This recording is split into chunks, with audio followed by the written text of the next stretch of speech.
Welcome to the Aspire Project's second STEM luncheon for 22-23 academic year as part of our STEM speaker series.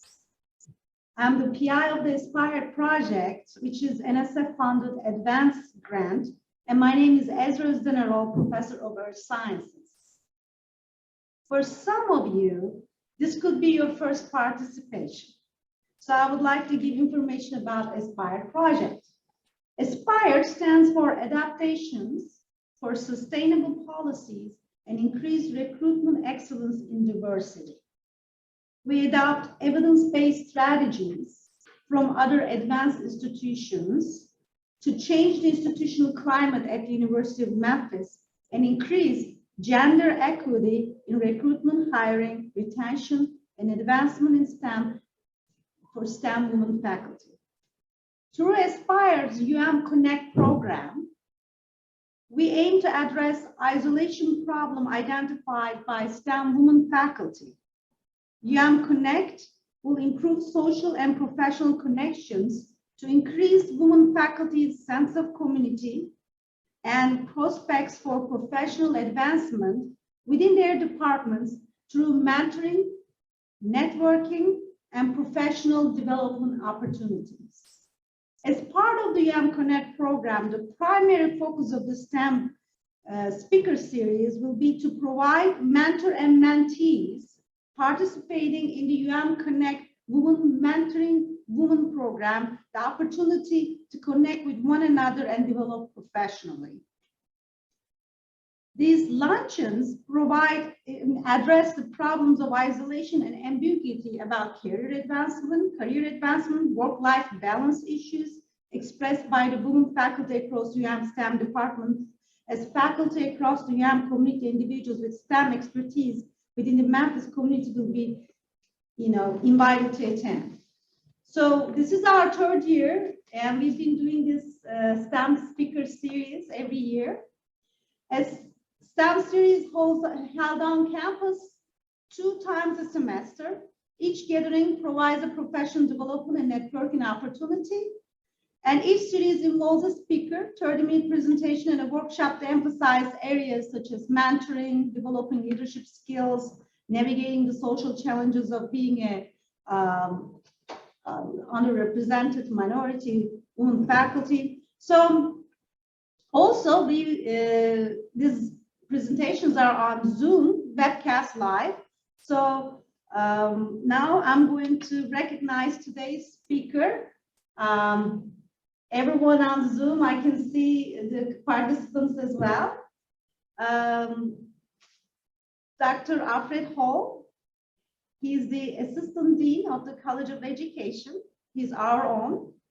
And he's also Program Director for the Division of Equity of Excellence in STEM in the Directorate of STEM Education at National Science Foundation. I would like to give some information about Dr. Hall. We don't want to leave all that lengthy career success. Dr. Hall provides leadership in student success and strategic initiatives. And he also serves as Assistant Professor of Science Education in the college. In his role, he serves on the Dean's Leadership Council, College of Education Strategic Planning Committee, and the University's Strategic Enrollment and Retention Committee. He also serves as a member of the Research Advisory Council for the university's diversity initiative to improve graduation and completion rates for African American males. Dr. Hall has held key leadership positions in K-12 and higher education in the Memphis community. He has served previously as Assistant Superintendent for Curriculum and Instruction, Chief Academic Officer, and Chief of Staff for the former Memphis City School. That's interesting. I have two boys in the Memphis schools. And he has served a brief stint as Vice President for Academic and Student Affairs at Lamont Owen College. He's currently completing an interagency personal assignment with the National Science Foundation, and also working as Program Director for the Division of Equity for Excellence. So as a faculty member at the University of Memphis, Dr. Hall has received more than 3 million in grants to support STEM education and was the recipient of the prestigious NSF Career Award for Research. He is a member of the Board of Trustees for Memphis Public Libraries and is a former trustee member of the Memphis Museum System, which includes the Pink Palace Museum. He has been a featured speaker at many local, regional, and national conferences and has been invited twice to speak at STEM education conferences and symposia in Belgium. Well, the third time you go, please bring some chocolate back here. I love Belgium, chocolates. A native of Greenwood, Mississippi, Dr. Hall began his career as a high school teacher of biology in his former high school. He earned his Bachelor's of Science in Biology from Jackson State University, a Master of Science in Natural Science degree from Delta State University in Cleveland, Mississippi, and a PhD in Science Education with an emphasis in Education Leadership from George Mason University in Fairfax, Virginia. So thank you very much, and now I'm leaving you. Thank you very much for that kind introduction and those warm words of welcome. And I'd like to bid a good day to each of you who are joining us today here on Zoom, and especially those of you who are here with us live at the university, in the University Center. One of the things we would like to do as we prepare to share opportunities involving career advancement through grant development. I directly have been a recipient of that and a beneficiary of connecting with various funding agencies that have supported ideas that originated from conversations with colleagues. And I can't tell you how that organic synergy that develops from those lunch meetings and meetings like this and ideas that you have and connections that you envision making, how those can really become brought to fruition through finding the right funding agency to support your goals and ideas. And so a couple of things that we will share today is sort of a structured format from the National Science Foundation, but also we'll share some insights and ideas of thoughts that may be helpful to you as you continue these conversations in view of your own career advancement goals. One of the things I would also share about some of the things that grant development does for you professionally. One, even with your goals of enhancing your reputation as a scholar, one of the things that a grant development portfolio does for you, it also demonstrates that your ideas, your scholarly work resonates on a regional or national level. Because many grants, when you talk about agencies such as National Science Foundation, NIH, other agencies and what have you, have a national review process, similar to what major publications do to vet your manuscripts. So your grant ideas are reviewed by a team of external colleagues, experts in the field, and they make recommendations on your thoughts and your ideas about whether that grant will be a recipient of funding. So it demonstrates your scholarly work on that level.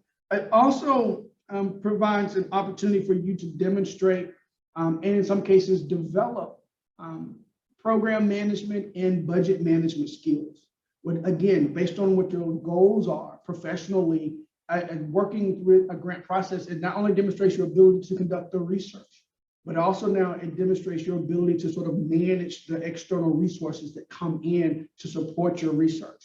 And that budget management experience can be critical for you should you have aspirations for other administrative roles, whether that's department chair, assistant associate dean, the deans, or other roles within the university system, or at some point even beyond the university system. One of the things then we will share with the National Science Foundation. It's important to understand that this is a federal agency that supports the nation's goals and efforts to supporting STEM and STEM education. The budget from 2020, a couple of years ago, was at about $8.3 billion to support the agency's work. And the agency sets its goals and missions to advance the frontiers of science, So the agency is really looking at innovative thoughts and ideas to advance the knowledge and information within various fields of learning and knowing. Also, the agency has made a concerted effort in the fields of STEM education.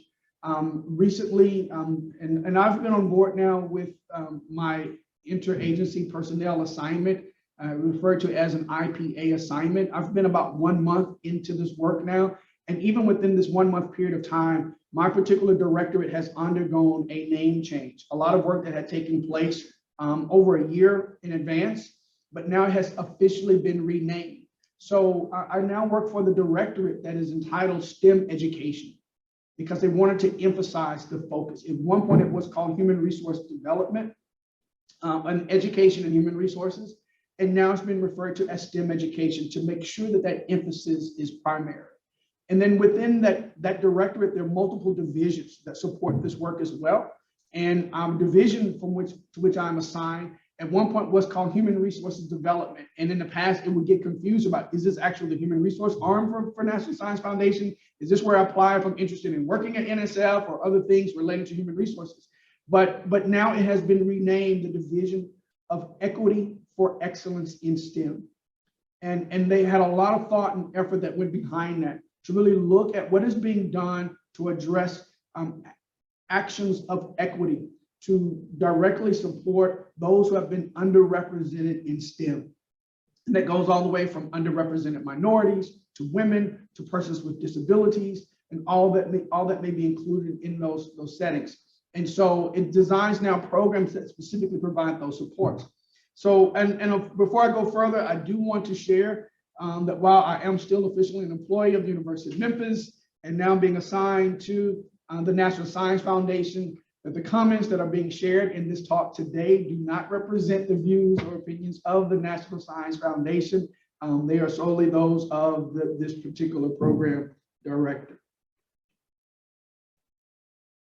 Organizationally with NSF, and maybe you may have seen this, but when you're interested in applying for various funding opportunities, there's several different directorates that provide opportunities to do so. And they stem from biological sciences, computer and information science, and engineering. So that's a lot of categories there. There is a separate directorate for engineering as well. There's a directorate for geosciences and work that's taking place there. There's a directorate for mathematical and physical sciences, as well as a directorate for social, behavioral, and economic sciences, to one that I've just shared, and also now in STEM education.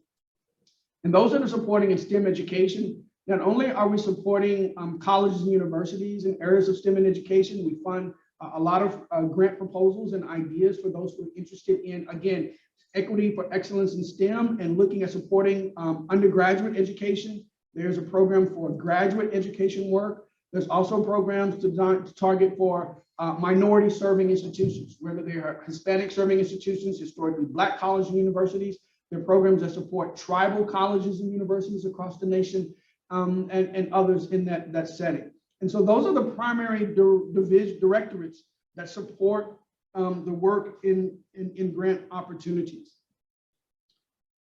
One other point we want to share is how can you find out about funding and what have you. You are able to subscribe to the National Science Foundation through this link, and I think this presentation is being provided for those to follow up on. So on this link, if you have not, you may sign up for updates from NSF. They can share with you when new funding opportunities are coming out, when new solicitations, or in some cases, dear colleague letters. And when you complete that, you can sign up for as much or as little as you like to receive from the foundation, just to keep you informed of what's happening or what's coming out. And typically, program announcements and solicitations come out with no less than 90 days. So whenever a new solicitation is being released, you have at least 90 days before the deadline of application is set. In many cases, it's longer than that, but at a minimum, it is at least 90 days. And this is an example of the alert page that you will receive and that you'll be able to have updates on, and it will be updated with things that are fitting your profile based on what you have accepted.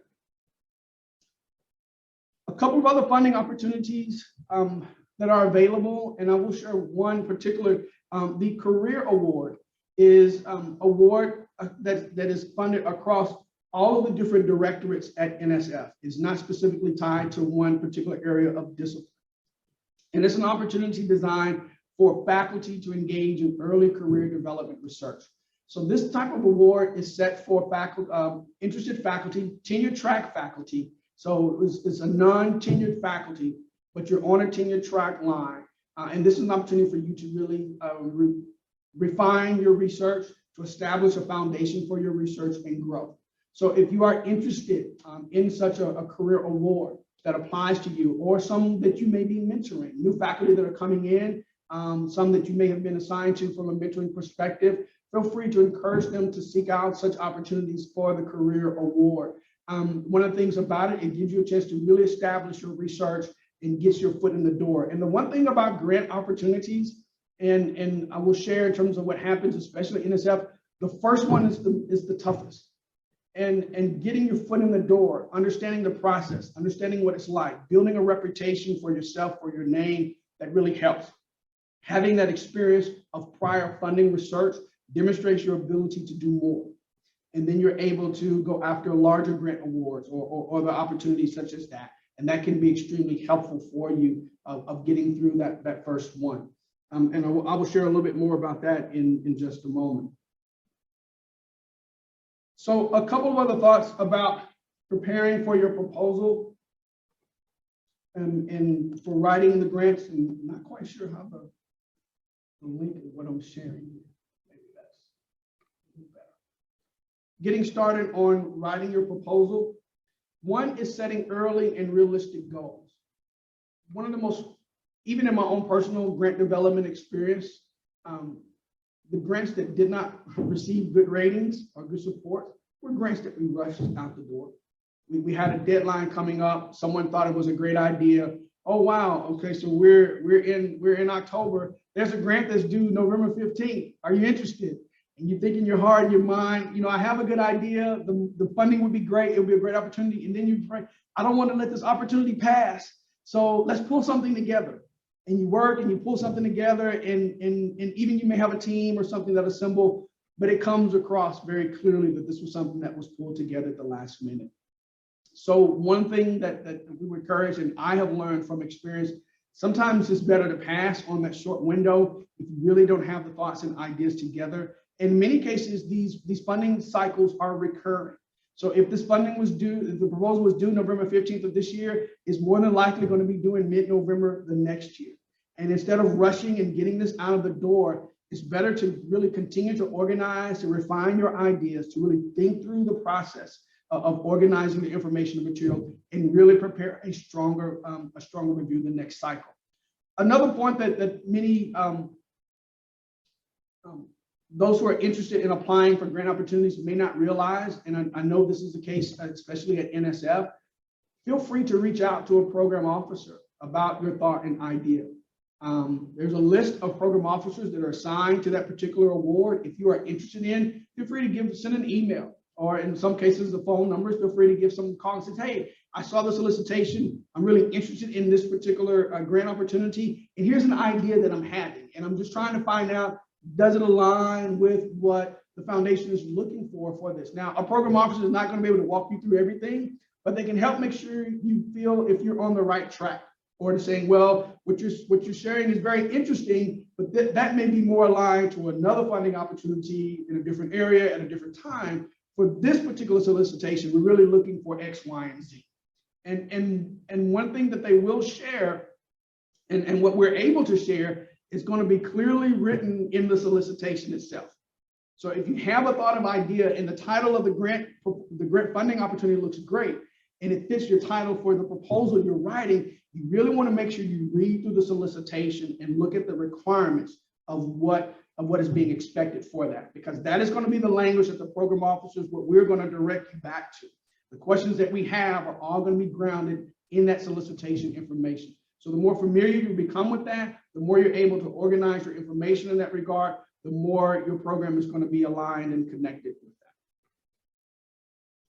One other opportunities around with the NSF proposals is centered around what we call it's referred to as the PAPG, and that's the bullet point at the bottom. It's called the Proposal and Award Policies and Procedures Guide.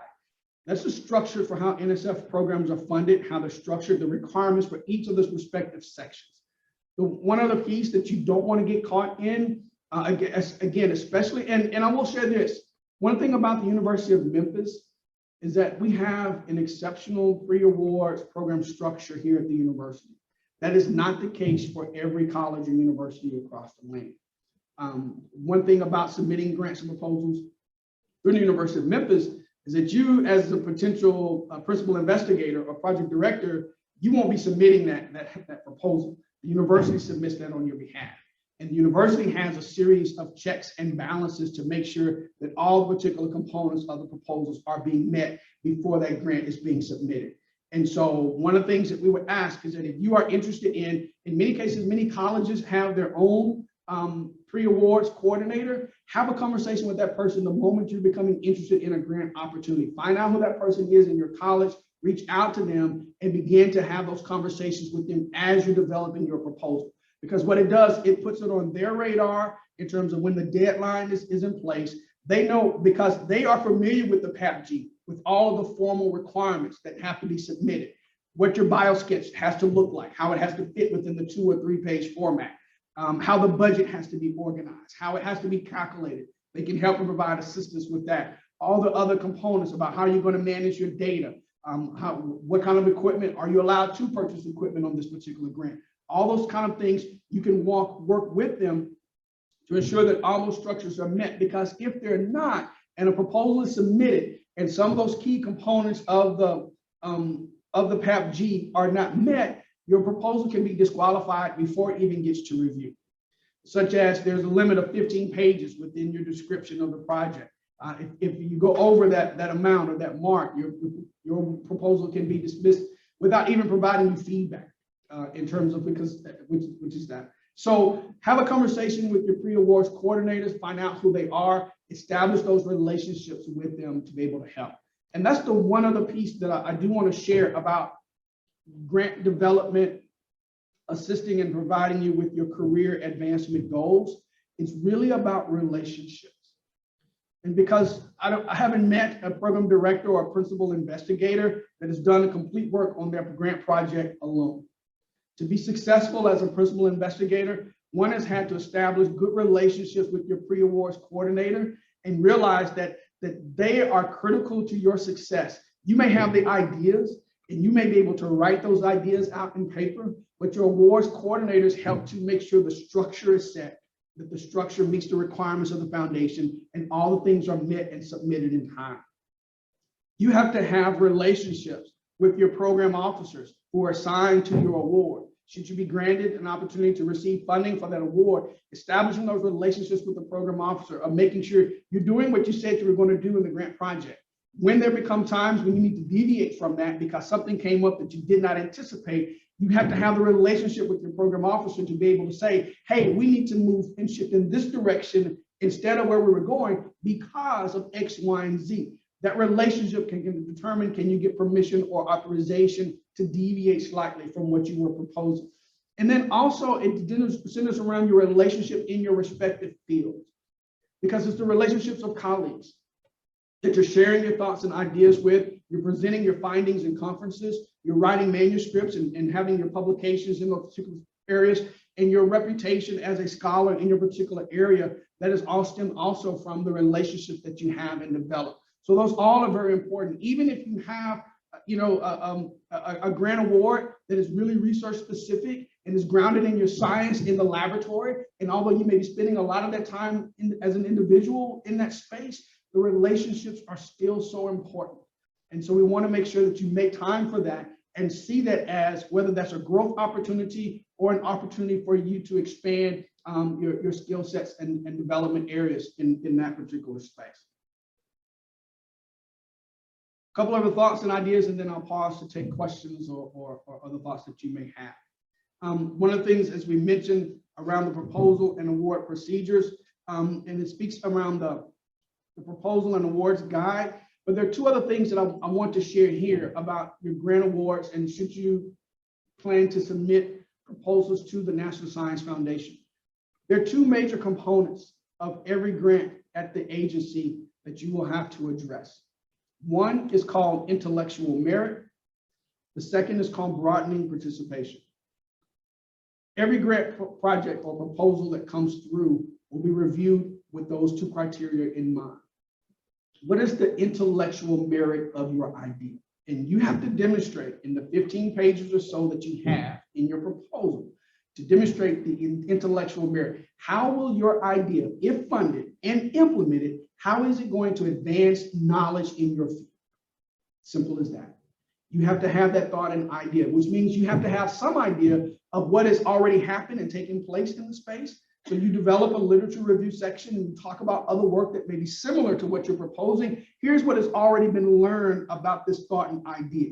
Here is how, if this is funded, how I'm planning to advance knowledge in that space, connecting to what is already known about this work. Here's how I'm going to operate this in a different context, or I'm going to look at these different variables, or I'm going to do this in a different setting. Whatever that is, here's how you're going to advance knowledge in that space. You really want to make sure you spend time to demonstrate what is going to set your project apart with advancing knowledge in the field. The other key component in your proposal that you need to address is how will your project broaden participation in your field? And that gets back to NSF's entire focus on broadening participation in STEM. What will your work be doing to engage those who may be underrepresented in STEM? You may have an opportunity to provide postdoc research opportunities on your project, and you design a mentoring plan. Here's how I'm going to have work with postdocs. I may go and recruit postdocs from HBCUs who are interested in working in research in this particular field, and I have a mentoring plan of how to work with them in that space. That's one of the areas in which we're going to broaden participation. Not many PIs know that you may also request supplements to have a K-12 outreach component added to your project. Even beyond your grant supports that have come to you, you can request a supplement. Here are things that we're learning in the lab, but what we'd like to do, what we've learned in the lab, we'd like to share this with teachers in our K-12 schools. We'd like to organize an activity or something where teachers can come in and engage in this research, maybe during the summers when they're out. They can come in and work with us in the lab. They can take this knowledge back and I'll work with them to develop lesson plans so they can go back and share with students in their high schools. You can get additional funding support for ideas like that if you're willing to expand that work of broadening participation in the field. So you will need to address those two components in light of all the other things that you're thinking of and working towards in your particular grant proposal. And then lastly, in writing the proposal itself, again, one of the things is addressing the merit review criteria, making sure all the required forms are completed. It's going through that process. One other component that NSF is shifting, many of you who may have submitted proposals in the past are familiar with FastLane. NSF is now shifting to research.gov. And so you now want to make sure you become familiar with research.gov as you're submitting all of your NSF proposal work. And working with your pre-awards coordinator of make sure that all of that is sound and set for you to upload. Choose your collaborators wisely. Again, thinking about those who will be working with you in that space. Depending on the size of the award, it's rare to see just one PI listed to do all of that work themselves. Typically, there's a PI, and based on the size of your award proposal, there's one, in some cases, two co-PIs will be working with you, engaging in this space. You also want to ensure that you have support from your department chairs or your other supervisors for the release time that's going to be needed for you to work on this project. Those things need to be negotiated in advance, and other components that would be helpful if you're going to be conducting human research, human subjects research, making sure that you're going through your IRB process. It is great to have that selected before you get awarded. But if not, you at least want to have some show that you started that process to acknowledge that you know that IRB is going to need to be approved, and it will have to be approved before the award can be granted. So even if you happen to be fortunate to be a recipient of a grant award, that award cannot be released to the university and ultimately to you for this work until documentation that the IRB has been approved. So please make sure that you get in the queue on that. You don't want to get caught at the last minute trying to get all that done. Oh, and in some cases, if you don't keep your IRB account updated, right? That you're updated, you have to go through that training process before you can even get your IRB number, before you can actually submit it. And then they have the schedule that they're only going to be reviewing so often and what have you. And you can get a whole month or two can get away from you if not careful, if you haven't thought about that on the front end. So, but be mindful of your collaborators, and especially if your work is involving external constituents, whether you're working with a partner college or university, whether you're going to be working with a school district or some nonprofit agency or what have you, that's going to be part of your work. Develop those relationships early. Again, in some cases, you no longer have to have them write full letters of support. Like right now, they only have to submit statements that they're acknowledging their support. But it can become clear as you're writing your project description how engaged they are in your work. All right. So you want to be thoughtful about engaging them on the front end. And again, in the awards that we have been successful with, we started those conversations early. It wasn't that we had a thought, here's what we wanted to do. And then we went to the schools or the school district and says, hey, here's what we're going to do. Will you agree with this? And no one wants to turn down that extra support. So they say, yeah, it'll be fine. And it comes across. But when we've had those conversations early and they were involved in the conceptualization, you may have had an idea, but when your partners become involved in the redevelopment of that idea, something truly rich emerges from that. And it becomes clear then, because they then say, hey, we already have some resources that we can add to this. We already have supports that are already going on in this space. And one of the awards that we had that I was fortunate to be successful with, we were able, because we knew that ahead of time, we were able to document the investments that the school district had already made in that area. It wasn't that they just signed a letter of support. They documented, hey, we've already submitted $2.5 million to develop new engineering labs. And we want what this work is going to do to enhance. We were able to then show how the funding from NSF wasn't going to start an idea. We were able to show how the funding from NSF was going to enhance an idea that was already getting off the ground. That becomes a different perspective from a program officer to say, this is a different type of investment that we're willing to make. Because now this becomes an enhancement type of investment, as opposed to something that's just going to try a new idea from the ground up.